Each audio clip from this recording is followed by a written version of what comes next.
Good morning students, welcome to this online session. In today's session we will understand what are the satellites and how we classify different types of satellites. जैसा कि आप जानते हैं कि आज जो सूचना क्रांति का दौर है, इसमें जो हमारी सैटेलाइट्स हैं, हमारे जो उपग्रह हैं, वो बहुत ही प्रोमिनेंट रोल प्ले करते हैं.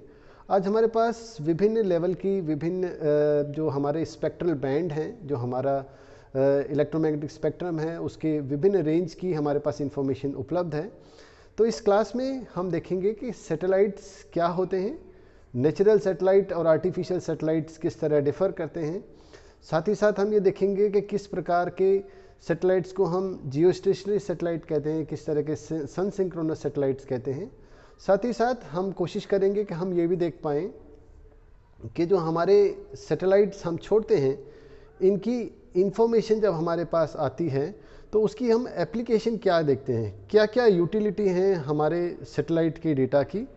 तो इस क्लास में हम इन सभी एस्पेक्ट्स पे एक डिटेल एनालिसिस देखेंगे. तो चलिए चलते हैं क्लास की तरफ. सो स्टूडेंट्स, इस ब्रीफ इंट्रोडक्शन के बाद चलते हैं आज के टॉपिक पर. जैसा हमने पीछे देखा कि आज का हमारा जो टॉपिक है types of remote sensing satellite पर आधारित है. इस चैप्टर के अंतर्गत हम रिमोट सेंसिंग के कुछ फंडामेंटल टाइप्स ऑफ सैटेलाइट कौन कौन से होते हैं उनके बारे में देखेंगे. साथ ही साथ देखेंगे कि उनकी कौन कौन सी कैरेक्टरिस्टिक्स होती हैं, जो डिफरेंट टाइप्स की सैटेलाइट होती हैं वो किस तरह एक दूसरे से डिफ़र करती हैं. तो जैसा कि आप जानते हैं कि आज जिस एज में हम रहते हैं वो एज ऑफ इंफॉर्मेशन टेक्नोलॉजी है. यहाँ इंफॉर्मेशन ही पावर समझी जाती है. आप देखें जितने भी जो सुपर पावर कंट्रीज़ हैं उन सभी के पास इंफॉर्मेशन की भरमार है. वो बहुत सारी तरह की information related to world, natural phenomena and related to space also, वो बहुत सारी है उनके पास, जिसके कारण वो नॉलेज सुपर पावर भी कहलाते हैं. इसी नॉलेज सुपर पावर में आज की जो हमारी स्पेस एज है उसमें सैटेलाइट्स की बहुत अहम योगदान है. ये सैटेलाइट्स राउंड द क्लॉक अर्थ की वेरियस डायमेंशंस पे इंफॉर्मेशन कलेक्ट करती हैं और यही इंफॉर्मेशन जो है हम प्लानिंग के लिए यूज़ करते हैं और अदर ह्यूमन वेलफेयर एक्टिविटीज़ के लिए यूज़ करते हैं. आज बहुत सारी सैटेलाइट्स डिफरेंट कंट्रीज़ की ऑर्बिट में हैं. ये डिफरेंट टाइप्स की होती हैं जिसको इन क्लास के माध्यम से हम देखेंगे. ये बहुत सारी तरह के इंफॉर्मेशन रिसीव करती हैं और उसको फिर फर्दर प्रोसेस करके प्लानर्स, डेवलपर्स जो हैं वो यूटिलाइज करते हैं ताकि ह्यूमन वेलफेयर को अचीव किया जा सके. आगे देखिए, शुरुआत करते हैं सबसे पहले कि रिमोट सेंसिंग क्या होता है. जैसा कि आप सभी जानते हैं कि रिमोट सेंसिंग एक ऐसी टेक्नोलॉजी है जिसमें हम किसी भी ऑब्जेक्ट के बारे में विदाउट उसको फिजिकली टच करे, विदाउट उसके फिजिकल कांटेक्ट में आए, बहुत सारी इंफॉर्मेशन गेज करते हैं. ये एक ऐसी टेक्नोलॉजी है जो 1960s के बाद इवॉल्व होके आई और जिसमें ऑब्जेक्ट की जो रेडिएशनल कैरेक्टरिस्टिक्स हैं, जो वो एनर्जी इमिट करता है, उसके आधार पर हम इंफॉर्मेशन गेज करते हैं. जैसा आप जानते हैं कि सन जो हमें लाइट देता है वो डिफरेंट ऑब्जेक्ट्स उस लाइट और हीट को एब्जॉर्ब करते हैं और अपनी प्रॉपर्टी के अकॉर्डिंग उसको छोड़ते हैं, रिलीज करते हैं. तो रिमोट सेंसिंग के अंतर्गत हम उसी एनर्जी को रिसीव करते हैं सैटेलाइट्स के माध्यम से और उसको फिर इंटरप्रेटेट करके डिफरेंट जो हमारे यूज़ हैं वहाँ लाते हैं. तो रिमोट सेंसिंग क्या हुआ? Remote sensing is the science and arts of obtaining information about an object और एन एरिया और that may be a phenomena in which without physical touching that object or that phenomena we are obtaining information through its radiational characteristics. तो जो सबसे important aspect है, sun energy देता है, objects अपनी property के according उसको इमिट करते हैं और हम स्पेस में जो हमारी सैटेलाइट्स हैं उनके माध्यम से उस इंफॉर्मेशन को रिसीव करते हैं, लेटर ऑन उसको प्रोसेस करते हैं और यही पूरी की पूरी रिमोट सेंसिंग की प्रोसेसिंग होती है. जैसा कि आप सभी जानते हैं कि सभी ऑब्जेक्ट्स कुछ ना कुछ एनर्जी इमिट करते हैं और उसके एनर्जी जो इमिट करते हैं उसमें डिफरेंट वेवलेंथ्स की लाइट होती है. जो लाइट वो रिफ्लेक्ट करते हैं वही कलर उनका दिखाई देता है और ये सारी की सारी एनर्जी जो है सन की एनर्जी होती है और ये ह्यूमन बीइंग के आईज को मिलती है। ह्यूमन बीइंग जो है, ह्यूमन बीइंग्स की जो आईज है वो कैपेबल होती है सिर्फ विजिबल रेंज के लिए। तो बहुत सारी एनर्जी ऐसी भी मिलती है जो बियॉन्ड विजिबल रेंज होती है, जिसके लिए हमारे पास सैटेलाइट्स हैं जो उस बियॉन्ड विजिबल रेंज की भी फोटोग्राफी करते हैं, इमेजरीज लेते हैं और वो प्रोसेस करके हम इंफॉर्मेशन ऑब्टेन करते हैं। तो देखिए, जो रिमोट सेंसिंग है वो एक सीक्वेंशियल एक्सरसाइज है, जिसमें जो पूरी साइंस है वो एक सीक्वेंस पर आधारित है। सबसे पहले जो सन से एनर्जी मिलती है वो ऑब्जेक्ट्स लेते हैं, हम उन जो एनर्जी आई है उसको रिसीव करते हैं अपने सैटेलाइट के माध्यम से, फिर उनको प्रोसेस करते हैं, then we interpret that information that we receive from different sources, और इसी पूरी की पूरी एक्सरसाइज को हम रिमोट सेंसिंग कहते हैं। So remote sensing use the electromagnetic spectrum. जैसा आप सभी जानते हैं, हमने अपने डिफरेंट चैप्टर्स में जब हम रेडिएशन की बात करते हैं तो हम जानते हैं एनर्जी डिफरेंट वेवलेंथ्स की हो सकती है। यहाँ जो इलेक्ट्रोमैग्नेटिक स्पेक्ट्रम है पूरा का पूरा रेंजेस के भरा होता है, बहुत सारी तरह की रेंजेस होती हैं, कुछ विजिबल रेंज, कुछ इंफ्रारेड रेंज। तो इन रेंजेस पर हम रिमोट सेंसिंग करते हैं, इनको यूज़ करते हैं ताकि हम लैंड, ओशन और एटमॉस्फेयर के डिफरेंट फिनोमिनास को हम यूज़ कर पाएँ। ज्योग्राफी के लिए, क्योंकि ज्योग्राफी एक सोशल साइंस है और नेचुरल साइंस भी है, तो दोनों के इंटीग्रेशन के लिए भी हम बहुत सारे ऐसे चीज़ों का यूज़ करते हैं। जहाँ फिजिकल ज्योग्राफी में हम लिथोस्फीयर की स्टडी, एटमॉस्फेरिक फिनोमिना, साइक्लोन्स और इस तरह की कंडीशंस को हम रिमोट सेंसिंग के यूज़ से आगे बढ़ाते हैं। आगे देखिए, रिमोट सेंसिंग में जाहिर सी बात है कि सबसे इम्पॉर्टेंट जो चीज़ काम करती है वो है सैटेलाइट्स। सैटेलाइट्स आप देखें ग्राफिक के माध्यम से देख सकते हैं कि ये अर्थ को स्कैन करती हैं, अर्थ की इंफॉर्मेशन रिसीव करती हैं। ये वही एनर्जी होती है जो ये एनर्जी सोलर एनर्जी को एब्जॉर्ब करते हैं और बाद में री-रेडिएट करते हैं। ये सैटेलाइट्स उसको कैप्चर करती हैं, उस डेटा को अर्थ स्टेशन पे ट्रांसमिट करती हैं and later on with the help of various softwares हम उसको एनालाइज करते हैं और उनसे इंफॉर्मेशन को एक्सट्रैक्ट करते हैं। तो जैसा मैं बता रहा हूं कि रिमोट सेंसिंग में सैटेलाइट्स का बहुत इंपॉर्टेंट योगदान है, क्योंकि सैटेलाइट्स वो टूल हैं जो हमें उस रेडिएशनल एनर्जी को कैप्चर करके इंफॉर्मेशन के लिए तैयार करती हैं। तो सैटेलाइट्स जो होती हैं वो ऐसी वस्तुएं होती हैं जो प्राकृतिक भी हो सकती हैं या कृत्रिम भी हो सकती हैं, यानी वो मानव निर्मित भी हो सकती हैं या प्रकृति द्वारा दी हुई हो सकती हैं, जो पृथ्वी या किसी अन्य ग्रह के चक्कर लगाती हैं। जिस तरह अगर हम प्राकृतिक उपग्रहों की बात करें तो चंद्रमा पृथ्वी का एक प्राकृतिक उपग्रह है। तो हम कह सकते हैं कि satellites are an object orbiting around the earth or any other celestial body to gauge information। तो इस प्रकार आज की जो हमारी इंफॉर्मेशन कम्युनिकेशन टेक्नोलॉजी की जो सोसाइटी है और इस एज को हम कहते हैं कि सूचना क्रांति का युग है। इस सूचना क्रांति के युग में जो उपग्रह हैं वो मानव के बहुत ही काम के हैं, बहुत डाइवर्स फॉर्म की इंफॉर्मेशन कलेक्ट करके उसके यूटिलिटी के लिए तैयार करती हैं। इसीलिए आप देखेंगे कि आज दुनिया में बहुत सारे ऐसे देश हैं जो अपने विभिन्न कामों के लिए अलग अलग तरह के उपग्रह छोड़ते हैं और इंडिया भी उसमें एक लीडिंग कंट्री है। आगे देखिए, जो सैटेलाइट्स होते हैं, यदि हम उनके क्लासिफिकेशन की बात करें, क्लासिफाई हम करते हैं नेचुरल सैटेलाइट्स को हम देखते हैं। नेचुरल सैटेलाइट्स वो सैटेलाइट्स होते हैं जो नेचर ने हमें दिए हैं। आपने सभी ने सुना होगा कि बहुत सारे जो हमारे प्लैनेट्स हैं उनके डिफरेंट सैटेलाइट्स हैं। जिस तरह अर्थ का जो मून है एक नेचुरल सैटेलाइट है। यदि हम दूसरी तरफ बात करें, जो आर्टिफिशियल सैटेलाइट होते हैं, और हमारी इस क्लास का जो बेसिक फोकस है वो इन्हीं आर्टिफिशियल सैटेलाइट यानी कृत्रिम उपग्रहों पर आधारित है।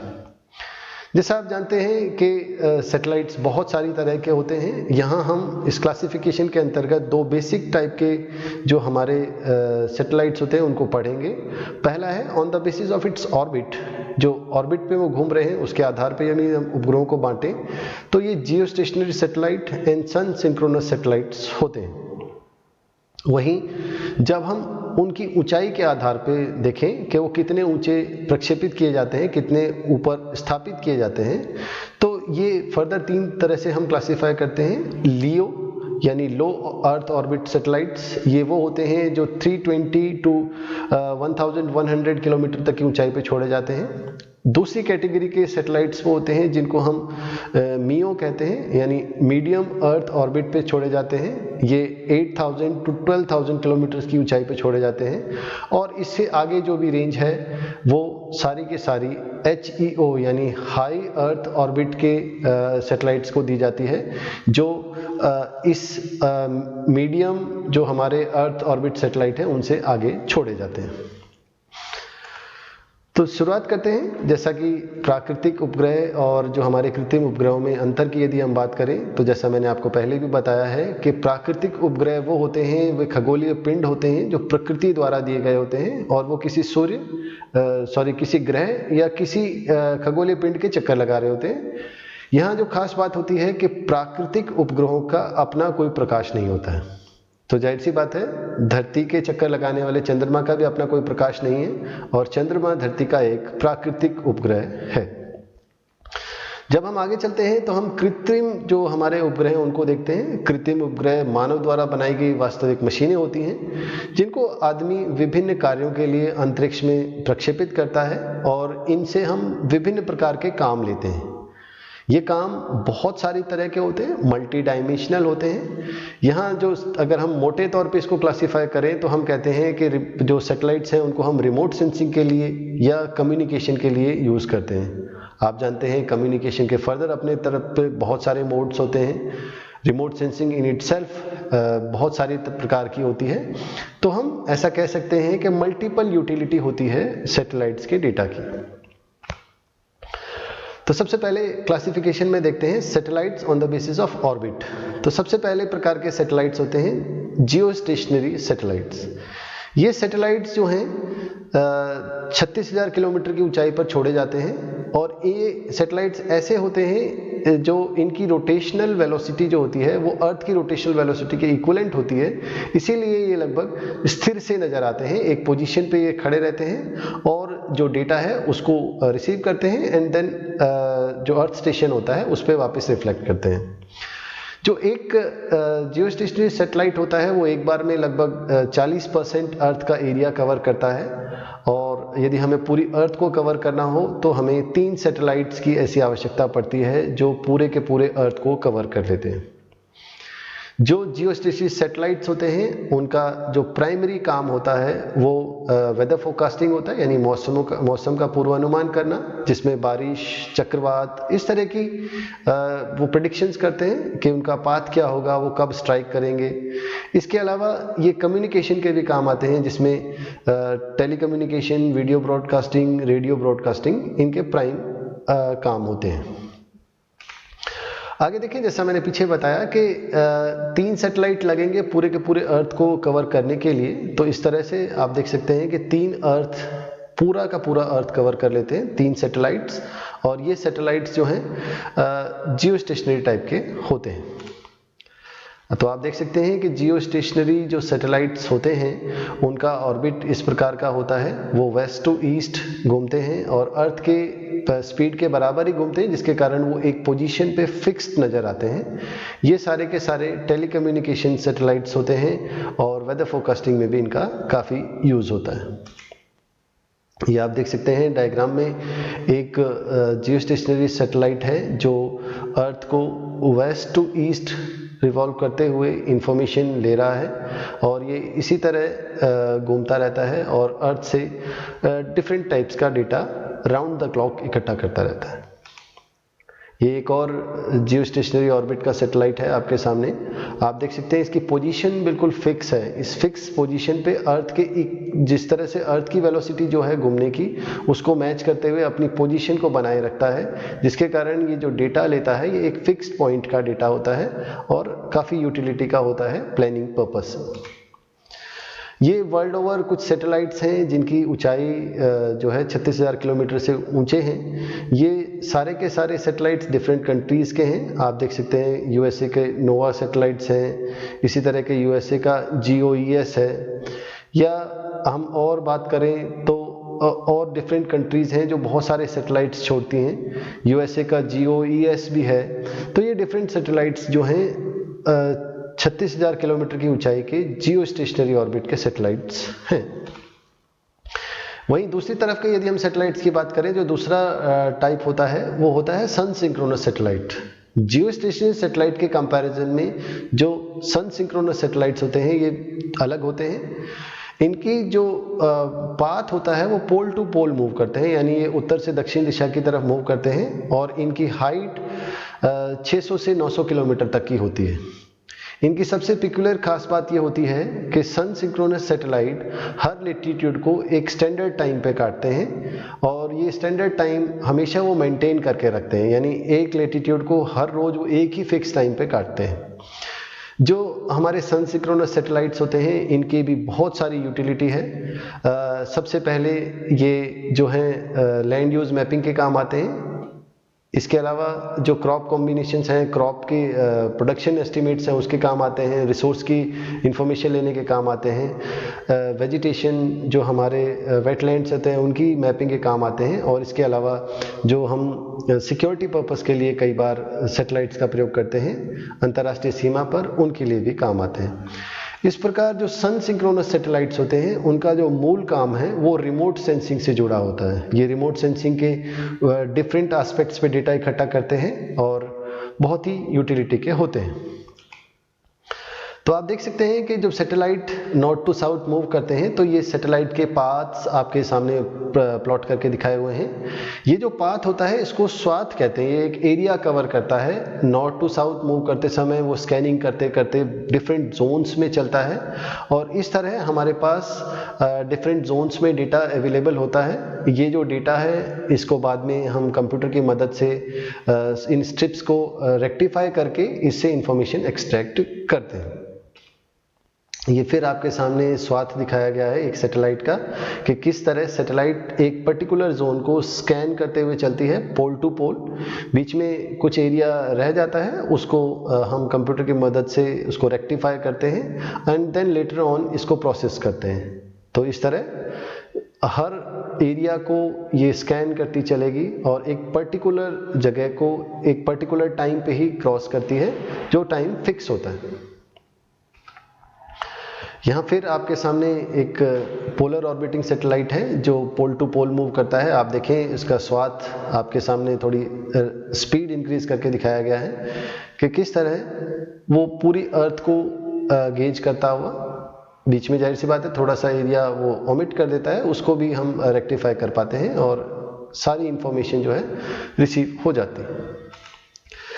तो इस तरह जब हम आर्टिफिशियल सैटेलाइट्स को देखते हैं स्टूडेंट्स, तो आर्टिफिशियल सैटेलाइट जैसा हमने पीछे बताया कि मूल रूप से दो तरह के होते हैं, एक जियो स्टेशनरी सैटेलाइट और एक सन सिंक्रोनस सैटेलाइट। यहाँ एग्जाम्स में कई बार हमसे ये पूछा जाता है कि इनमें डिस्टिंग्विश करें, इनमें अंतर करें, डिफरेंस करें। तो आपके सामने कुछ मूल अंतर दोनों के साथ दिखाए गए हैं। सबसे पहले जियो स्टेशनरी सैटेलाइट, जैसा मैंने पीछे बताया कि इनकी एंगुलर वेलोसिटी और जो सैटेलाइट की एंगुलर वेलोसिटी है वो अर्थ की एंगुलर वेलोसिटी से मिलती है, जिसके कारण वो एक ही पोजीशन पे रुके से दिखाई देते हैं। ऑल्दो ये स्टेशनरी नहीं होते, ये मूव करते हैं, लेकिन इनकी पोजीशन एक पॉइंट पे ही होती है, इसलिए हम इसको जियो स्टेशनरी कहते हैं। वहीं दूसरी तरफ जब सन सिंक्रोनस सैटेलाइट्स की बात करते हैं, तो सन सिंक्रोनस सैटेलाइट्स वो सैटेलाइट्स होते हैं जो पोल टू पोल मूव करते हैं और एक लेटीट्यूड को एक स्टैंडर्ड टाइम पे कट करते हैं। वहीं जो जियो स्टेशनरी सैटेलाइट होते हैं, यदि हाइट के पर्सपेक्टिव में बात करें तो ये 36,000 किलोमीटर से ऊंचे होते हैं, और वहीं सन सिंक्रोनस जो हैं वो 600 से 900 किलोमीटर की ऊंचाई पर छोड़े जाते हैं। यदि हम इनकी यूटिलिटी की बात करें दोनों की, उसमें अंतर देखें तो जियो स्टेशनरी सैटेलाइट जो हैं कम्युनिकेशन और वेदर फोरकास्टिंग के काम आते हैं, और वहीं जो हमारे सन सिंक्रोनस सैटेलाइट्स हैं इनका प्रीडोमिनेंट काम जो है रिमोट सेंसिंग यूटिलिटी के लिए है। जहां उदाहरणों की बात करें तो जियो स्टेशनरी सैटेलाइट्स में जो इंडिया के इनसैट सीरीज के यानी इंडियन नेशनल सैटेलाइट्स जो हैं, इसी तरह GOES, GOMS जो सैटेलाइट्स हैं वो सारे के सारे जियो स्टेशनरी सैटेलाइट्स हैं। यदि सन सिंक्रोनस सैटेलाइट्स की देखें तो यहाँ इंडिया का इंडियन रिमोट सेंसिंग सैटेलाइट यानी IRS सीरीज के डिफरेंट सैटेलाइट्स, नोवा सैटेलाइट्स और फ्रांस का स्पॉट सैटेलाइट जो हैं, ये सारे के सारे रिमोट सेंसिंग के सन सिंक्रोनस सैटेलाइट्स हैं। यहाँ दोनों के पाथ में कंपेयर करके दिखाया गया है। जहाँ पोल टू पोल मूव करने वाले सन सिंक्रोनस हैं, वहीं इक्वेटोरियल जो रीजन में जो घूम रहे हैं वो सारे के सारे जो आपके जियो स्टेशनरी सैटेलाइट्स हैं। आप कंपेयर करके देख सकते हैं, और जो इनका ऑर्बिट पाथ है वो भी बहुत अलग अलग है। दोनों अलग अलग पोजीशंस पे अलग अलग तरह मूव कर रहे हैं। जब हम आगे चलते हैं तो दूसरी तरह के जो क्लासिफिकेशन का आधार होता है on the basis of height, तो यानी उपग्रहों को ऊंचाई के आधार पर जब हम बांटते हैं तो हम पाते हैं कि यहाँ भी जो हमारे उपग्रह हैं वो 3 प्रकार के होते हैं। सबसे पहले होता है LEO यानी लो अर्थ ऑर्बिट वाले सैटेलाइट, जो 320 से 1000 तक किलोमीटर या 1100 किलोमीटर तक की ऊंचाई पर छोड़े जाते हैं। क्योंकि इतनी कम हाइट पे छोड़ने के लिए कम एनर्जी की जरूरत पड़ती है, तो यहाँ ये कम कॉस्ट पे छोड़े जाते हैं। क्योंकि ये अर्थ के पास होते हैं तो इनकी चक्कर लगाने की गति तेज होती है। जो आप देखें कि 7.8 किलोमीटर पर सेकंड की स्पीड में ये ट्रैवल करते हैं और एक चक्कर लगाने के लिए लगभग 90 मिनट का टाइम लेते हैं। ये जो सैटेलाइट्स हैं लियो जो हैं बहुत ही सीमित उपयोग के होते हैं, और इसमें यदि उदाहरण देखें तो एनवीसैट और हबल टेलीस्कोप जो हैं इसी जो हमारी ऑर्बिटल हाइट है यहाँ पे छोड़े गए। दूसरे होते हैं जिनको मीडियम अर्थ ऑर्बिट कहते हैं। जो मीडियम अर्थ ऑर्बिट वाले सैटेलाइट्स होते हैं ये लियो और जो हाई ऑर्बिट वाले हैं उनके बीच के होते हैं, जो मूल रूप से 8000 किलोमीटर से 12000 किलोमीटर तक की ऊंचाई पे छोड़े जाते हैं, और इनकी जो ऑर्बिटल टाइम है वो 2 घंटे से 24 घंटे के बीच में होता है। यहाँ जो मियो हैं जो मूल रूप से कम्युनिकेशन और नेविगेशन के लिए यूज़ में लाए जाते हैं, जो नेविगेशनल सैटेलाइट्स हैं जिनसे हम एक जगह से दूसरी जगह जाने के लिए रास्ते को आइडेंटिफाई करते हैं या वो नेविगेशन को एड करते हैं, ये सारे के सारे सैटेलाइट्स जो हैं मीडियम अर्थ ऑर्बिट के सैटेलाइट्स हैं। जहाँ तक हाई अर्थ ऑर्बिट के सैटेलाइट्स हैं, ये वो सैटेलाइट्स हैं जो मीडियम अर्थ ऑर्बिट सैटेलाइट से ऊंचे छोड़े जाते हैं और इनकी ऊंचाई लगभग 36,000 किलोमीटर तक की होती है। जैसा हमने पीछे देखा कि जो हमारे जियो स्टेशनरी सैटेलाइट्स होते हैं वो भी इसी हाइट के होते हैं। तो हम ऐसा कह सकते हैं कि हाई अर्थ ऑर्बिट सैटेलाइट वाले जो उपग्रह होते हैं वो जियो स्टेशनरी सैटेलाइट्स होते हैं। जो जियो स्टेशनरी सैटेलाइट्स होते हैं बच्चों, वो पश्चिम से पूर्व की तरफ चलते हैं और लगभग 24 घंटे में, जिस तरह अर्थ की ऑर्बिटल स्पीड के बराबर ही घूमते हैं, इसलिए लगभग 24 घंटे का टाइम लेते हैं पूरे के पूरी अर्थ को स्कैन करने के लिए। तो ये आपके सामने ऑर्बिट्स को कंपेयर किया हुआ है। आप देख सकते हैं तीनों low earth orbit, medium earth orbit और जो हाई अर्थ ऑर्बिट के सैटेलाइट्स का डिस्टेंस, जो रेंज दिखाई गई है, ये सारी की सारी आपके सामने प्लॉट है। आप कंपेयर करके भी देख सकते हैं कि इनकी हाइट में बहुत अंतर होता है। यहाँ फिर एक डायग्राम के मदद से आपको दिखाने की कोशिश की गई है कि जो बीच सबसे अर्थ के पास वाला है जिसको लो अर्थ ऑर्बिट सैटेलाइट कहते हैं, यहाँ पर डिफरेंट टाइप्स के सैटेलाइट्स होती हैं जिनकी रेंज इतनी ही होती है, वो इतनी ही ऊंचाई पर स्थापित किए जाते हैं। जब मीडियम जो अर्थ ऑर्बिट वाला रेंज है वो काफ़ी अधिक है। आप देख सकते हैं कि काफ़ी दूरी तक अर्थ से छोड़ी जाती हैं, और वहीं यदि हम हाई अर्थ ऑर्बिट को देखें तो ये भी एक काफ़ी दूरी पे छोड़े जाते हैं, 36,000 किलोमीटर की ऊंचाई पे छोड़े जाते हैं। यहाँ आपको डिस्टेंस का अंदाज़ा लगाने के लिए नीचे एक डायग्राम को 2 भागों में बांटा गया है। आप देख सकते हैं यहाँ एक तरफ अर्थ है और एक तरफ मून है। तो आप अर्थ और मून के कंपेयर करके देखेंगे कितनी दूरी तक हमारे लो अर्थ ऑर्बिट होते हैं, कितनी दूरी तक मीडियम अर्थ ऑर्बिट होते हैं और कितने हाई अर्थ ऑर्बिट सैटेलाइट्स होते हैं। तो आप पाएंगे कि जो हमारे हाई अर्थ ऑर्बिट वाले हैं ये काफ़ी दूरी तक जाते हैं, और वहीं लो वाले बिल्कुल ही कम हैं, और मीडियम वाले दोनों के बीच की डिस्टेंस को ट्रेवल करते हैं, यहाँ पर स्थापित किए जाते हैं। अब प्रश्न उठता है कि हम जो रिमोट सेंसिंग के डिफरेंट टाइप्स ऑफ सैटेलाइट छोड़ते हैं, इनकी यूटिलिटी क्या है, ये हमारे किस काम आते हैं, क्या एडवांटेजेस होती हैं। तो इस स्लाइड के माध्यम से हम जो हमारे रिमोट सेंसिंग सैटेलाइट्स हैं उनकी यूटिलिटी देखेंगे। तो सबसे पहला कि जो हमारा ट्रेडिशनल मेथड था जिसको हम फील्ड विजिट कहते थे, उसमें हम एक स्मॉल एरिया ही कवर कर पाते थे। जैसे जैसे रिमोट सेंसिंग का डेवलपमेंट हुआ है वैसे वैसे अब हम रिमोट सेंसिंग की मदद से लार्ज एरिया की मैपिंग कर सकते हैं, एंड वो भी बहुत कम समय में, कम समय लगता है। दूसरा, हम ट्रेडिशनली क्या होते थे, हम उन्हीं चीज़ों का, उन्हीं फिनोमिना का डेटा इकट्ठा कर पाते थे जो स्टेबल थे, यानी जैसे घर हैं या दुकानें हैं। अब हमारे पास रिमोट सेंसिंग ने ये एड दी है, ये एक मदद की है कि हम डायनेमिक जो हमारी चीज़ें हैं, जैसे साइक्लोन है, वो अपनी मूवमेंट रखता है, जिसके कारण ट्रेडिशनली हम उसको उतने अच्छे से ट्रैक नहीं कर पाते थे। आज हमारे पास रिमोट सेंसिंग ने डायनेमिक थीम्स के डेटा को भी इकट्ठा करने की एक स्पेशल हेल्प दी है। आगे यदि चलें तो हमारे पास डिफरेंट स्केल और डिफरेंट रेजोल्यूशन के भी डेटा अवेलेबल होते हैं। आप समझ सकते हैं, हमारे पास प्लॉट लेवल से लेकर अर्थ तक के पूरे डेटा हैं, और वहीं स्केल में रेजोल्यूशन की भी बात आती है कि हमारे पास अच्छी रेजोल्यूशन के भी डेटा हैं, कोरस रेजोल्यूशन के भी डेटा हैं, तो वो भी हमारे रिमोट सेंसिंग ने एक हमें हेल्प दी है, एडवांटेज दी है। रिमोट सेंसिंग की जो सैटेलाइट्स हैं, उनकी एक और बहुत अच्छी खास बात है कि इनकी रिपीटेबिलिटी बहुत अच्छी होती है। ये बार बार उस जगह को स्कैन करती हैं, तो उसमें जो भी चेंजेस आते हैं, जो भी मूवमेंट होती है, जो भी डायनेमिज्म होता है, उसको आराम से ये ट्रैक कर लेती हैं, रिकॉर्ड कर लेती हैं। इसके अलावा जो हमारी रिमोट सेंसिंग सैटेलाइट्स हैं, वो जो डेटा लेती हैं, वो विजिबल रेंज से भी अलग डेटा लेती हैं। कई बार जैसा आप जानते हैं, क्लाउडीनेस होता है तो हम देख नहीं पाते हैं, तो हमारे remote sensing satellites beyond visible range भी काम करते हैं, माइक्रोवेव में भी काम करते हैं, जिससे हम वो डेटा भी ले पाते हैं जो नॉर्मल ह्यूमन आइज नहीं देख पाती हैं। इसके अलावा बहुत बार जब नेचुरल कैलेमिटीज स्ट्राइक करती हैं, तो हम उन रीजन्स में ही नहीं जा पाते जहाँ पर नेचुरल कैलेमिटी होती है, तो रिमोट सेंसिंग से डिस्टेंस से ही हम उनकी जो इन्फॉर्मेशन है वो गेज कर पाते हैं। इसके अलावा रिमोट सेंसिंग जो कि रोज स्कैन करती है अर्थ को, हमारी सैटेलाइट, तो जो इन्फॉर्मेशन होती है वो अप टू डेट होती है, पूरी होती है, रिलायबल होती है और लेटेस्ट होती है, जो रिमोट सेंसिंग की एक बहुत बड़ी एडवांटेज है।